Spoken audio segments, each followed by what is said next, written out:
अस्वत्थपुञ्जनिखितं भवरूपमेकं ज्ञानं वदान्यभवतां भवनेकरूपं गुरुवै सदां प्राणमहेत नित्यं चिन्त्यो विचिन्त्यं भवतां सदा। हमारे शास्त्रों में एक गुरु उपनिषद है। दो उपनिषद बड़े महत्वपूर्ण हैं, एक गुरु उपनिषद है और एक शिष्योपनिषद भी है। गुरु उपनिषद में ऐसी कई बातें हैं जो ज्यादा उपयोगी हैं और शिष्योपनिषद में बताया है कि सही अर्थों में शिष्य कौन होता है, शिष्य के क्या लक्षण हैं, क्या धर्म हैं, क्या प्रयोजन हैं। और गुरु उपनिषद में साफ साफ बताया है कि केवल मात्र गुरु की ही जिम्मेवारी है कि शिष्य को सभी समस्याओं से मुक्त कर दे। ये बहुत बड़ी कठिन बात कही है, क्योंकि गुरु को भी उन्होंने फ्री नहीं छोड़ा है। ऐसा नहीं है कि शिष्य तकलीफ पाते रहें, ऐसा उन्होंने फ्री नहीं छोड़ा है।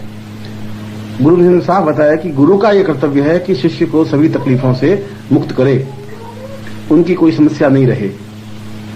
और जब वो फ्री हो पाएगा तो वो तेजी से अपने पथ पर अग्रसर हो सकेगा। यहां तक तो आपके हित की बात कही तो वो तो सही है, और जिस ऋषि ने भी ये कही होगी वह कोई बहुत खरा गुरु रहा होगा, बहुत तलवार की धार पे चलने वाला गुरु रहा होगा। मगर उसके साथ साथ शिष्योपनिषद भी उसी गुरु ने लिखा है। जिसने गुरु उपनिषद लिखा है उसने शिष्योपनिषद भी लिखा है, और उसमें यह बताया है कि शिष्य कौन होता है। ऐसा कुछ उसमें मैं वर्णन नहीं करूंगा कि शिष्य का धर्म यह है कि गुरु की सेवा करे, उसके पांव धोए, उसकी लंगोट धोए और उसको मिठाई लाके खिलाए और उसको नारियल चढ़ाए और पैसे लाके दे।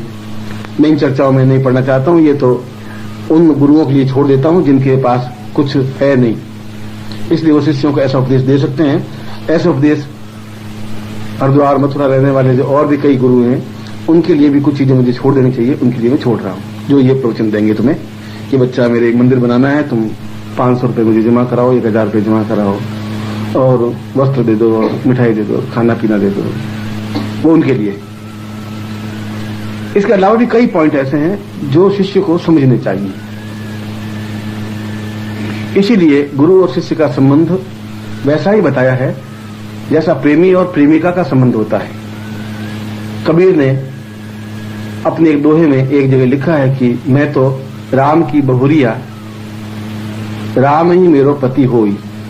ये बड़ी अटपटी बात है कि एक पुरुष ये कहे कि मैं तो बहू हूं, बहुरिया मतलब बहुत नई नई बहू जो शादी हुई अभी, ऐसी बहुरिया हूं और मेरे पति केवल राम हैं। तो आज के पढ़ने वाले अटपटा उनको लग सकता है कि ये पुरुष होकर के ऐसी बात कैसे कही। और ये तब होती है जब हम स्थूल दृष्टि से अपने आप को या गुरु को देखते हैं। हमारी दृष्टि दो प्रकार की होती है, या शिष्य की दृष्टि दो प्रकार की होती है। और शिष्य प्रारंभ में शिष्य नहीं बनता। सबसे पहले जब व्यक्ति संपर्क में आता है गुरु के, तब उसमें इतना तो ज्ञान होता नहीं कि गुरु को पहचान सके। अब इतना ज्ञान ही होता तो परम पद अवस्था में पहुंचा हुआ होता। जब वो गुरु को ही नहीं पहचान सकता तो आगे के देवताओं को भी नहीं पहचान पाएगा। इसलिए प्रारंभिक अवस्था में वह जिज्ञासु होता है।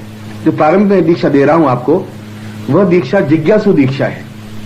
जिज्ञासु का मतलब होता है कि उसमें जिज्ञासा होती है, कई मन में प्रश्न होते हैं और वे प्रश्न उनके मन में उठते ही हैं। हालांकि वो अपने आप को शिष्य कहता है, गुरु भी उसको शिष्य कहता है, क्योंकि एक शब्द है शिष्य, और शिष्य एक कॉमन शब्द है। जो भी आकर के खड़े खड़े भी गुरु के चरणों में हाथ लगा दिया तो उसने कहा मैं आपका शिष्य हूं, मैं तो 5 साल से आपको याद करता हूं। गुरु का अच्छे बच्चे, ठीक है बैठ जा बच्चे। अब उससे न तो शिष्य बना न वो गुरु बना, दोनों ही एक फ्रॉड है, एक परंपरा है। उसने शिष्य गुरु का गुरुदेव गुरुदेव, उसने कहा शिष्य देव, ऐसा हुआ। वह वैसा ही हुआ कि किसी के साथ सगाई हुई और लड़की को मालूम है कि इसके साथ शादी होगी, मेरी पति होगा। उस पति को भी मालूम है कि मेरी पत्नी बनेगी, मगर उसको ये तो नहीं कह सकता तुम मेरी वाइफ है, ऐसा नहीं कर सकता। मैं कहता है कि see my wife like a wife, ऐसा कुछ कहता है। ऐसा ही वो शिष्य और गुरु का हो गया। इसलिए सबसे पहले जब वो दीक्षा लेता है, जिसको हम प्रारंभिक दीक्षा कहते हैं, और दीक्षा का तात्पर्य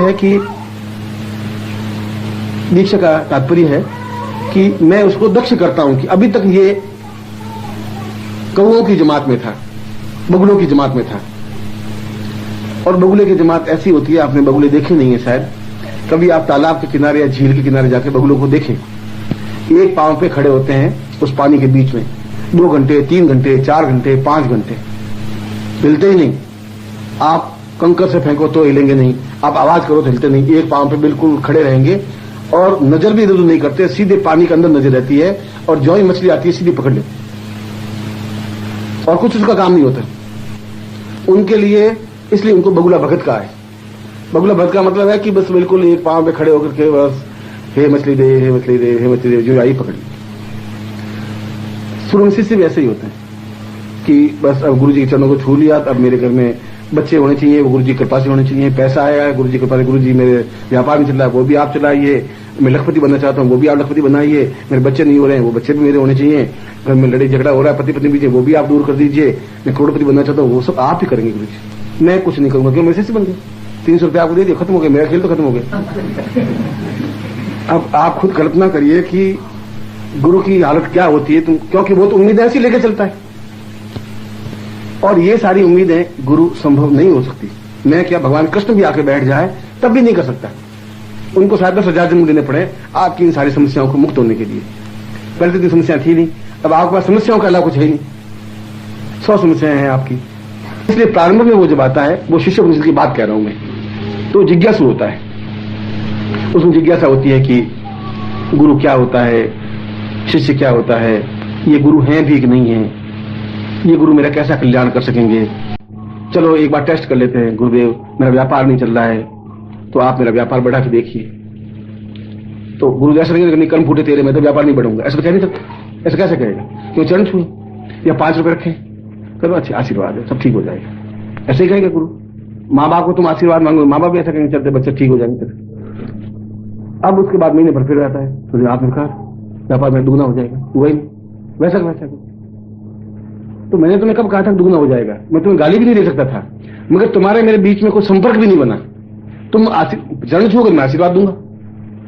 ये बिल्कुल तटस्थ बात कह रहा हूं, जो कि कड़वी बात है, जो तुम्हें मुझे नहीं कहनी चाहिए, मगर मैं तुम्हें अंधेरा की पट्टी बांध करके घुमाना नहीं चाहता। अगर मैं शिष्य बनाना चाहता हूं तो तुम्हें मालूम होना चाहिए शिष्यत्व तो क्या है, वहां पहुंचाना चाहता हूं। क्यों गुरु को प्रेमी कहा है और क्यों शिष्य को प्रेमिका कहा है, कारण क्या है? इसलिए सबसे पहले जिज्ञासु होता है, उसके मन में कई तर्क वितर्क पैदा होते हैं।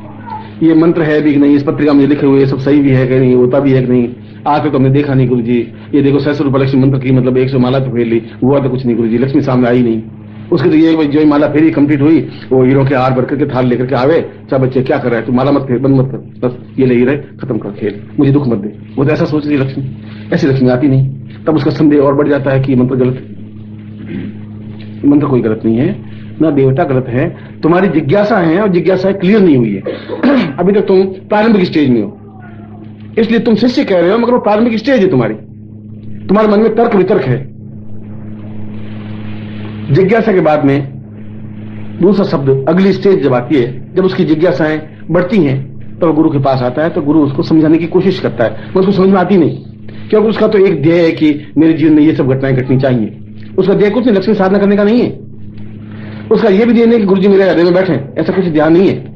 उसका तो एक ही है कि मतलब मैंने ये मंत्र जाप करूं तो मेरा ऐसा हो जाना चाहिए, जो मंत्र जाप पूरा किया तब ऐसा हो जाना चाहिए, जो लक्ष्मी साधना की लक्ष्मी मेरे घर में आ जानी चाहिए, स्वास्थ्य की साधना की मेरी तबीयत बिल्कुल एकदम जवान 25 साल का हो जाना चाहिए, और कोई ऐसा ताबीज पहना और पति पत्नी की लड़ाई झगड़ी खत्म हो जानी चाहिए, मैं गालियां भरी दूं, पत्नी बेचारे हाथ जोड़ के खड़ी रहे, ऐसा होना चाहिए।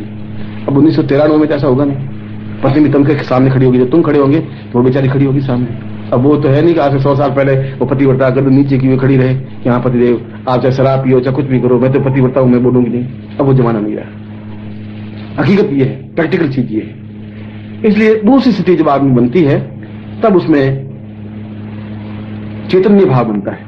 चैतन्य भाव, वो जिज्ञासा धीरे धीरे समाप्त होती है उसकी, बार बार रगड़ खाता है गुरु की, बार बार उसके संपर्क में आता है, तब उसके भाव में एक चैतन्यता आती है कि ये सब चीजें गौण हैं, इसके अलावा भी कुछ चीज है जो मुझे प्राप्त करनी चाहिए। ये तो वैसी हुई कि मैं समुद्र के किनारे जाऊं और कंकर पत्थर लेकर के खड़ा हो जाऊं, तुम क्या ज्यादा से ज्यादा 20-25 हजार रुपए प्राप्त कर लोगे। अगर मान लो गुरु बहुत खुश हो जाएगा, कोई ऐसी साधना तपस्या का अंश दे देगा, तो 25-50 हजार ले लेगा तुमसे, दे देगा तुम्हें, या तुम्हारे घर के कलह मिटा देगा। जब ऐसे ही हो तो कंकर पत्थर चुन करके तुम इकट्ठे हो गए। और समस्याएं, जहां तक प्रश्न है, मैं तुम्हें चैलेंज देता हूं, मैं तो सबसे देता हूं कि 1 महीने का टाइम भी देता हूं कि कोई ऐसा व्यक्ति पढ़ के लाओ जिसको कोई तनाव, टेंस नहीं हो, कोई समस्या हो ही नहीं। बिना समस्या का कोई आदमी ले आओ तो मैं तो तुम्हें भी भगवान की तरह पूजूंगा, उसको भी पूजूंगा। सही नहीं? क्योंकि अगर तुम कोई समस्या नहीं करना चाहते, तुम्हारा पड़ोसी ने जिंदा नहीं रहने देगा, वो कोई को समस्या तेरे घर पत्थर फेंकेगा, तो समस्या पैदा कर देगा। कुछ ने पानी गिराया, ऊपर वाले नीचे पानी गिराएगा, कुछ हेडेक होगा, नहीं तो गवर्नमेंट तो अफसर है वो तुम्हारी हेडेक पैदा करेगा, समस्या पैदा होगी। यह युग ही समस्याओं का है। इस समस्याओं के लिए तुम गुरु के पास में आते हो तो तुम्हारा एक जिज्ञासु भाव हुआ, जिसमें तुम गुरु शिष्य का संबंध नहीं बना। जब चैतन्यता आती है तो सोचते हैं ये सब जरूरी है। मैं नहीं कहूंगा आप इनको छोड़ दीजिए। कई लोग कहते हैं गुरु जी मैं सब घर छोड़ना चाहता हूं, अब मैं छोड़ने से कुछ नहीं होगा, ये तो कायरता है, पलायन है। तो उसमें जूझो खड़े हो ग्रस्त में, मैं उसके बावजूद भी अपनी थैली हीरे मोतियों से भरो। और वह है कि तुम्हारे हृदय में गुरु कैसे स्थापित हो, तुम कैसे उस भगवती जगदम्बा के दर्शन साक्षात कर सको। अगर तुम्हारे मन में यह है कि मैं जगदम्बा की साक्षात इसलिए करना चाहता हूं कि जगदम्बा मुझे 5 करोड़ रुपए दे दे, तो 5 करोड़ वर्ष तक भी जगदम्बा तुम्हें दर्शन नहीं दे सकती।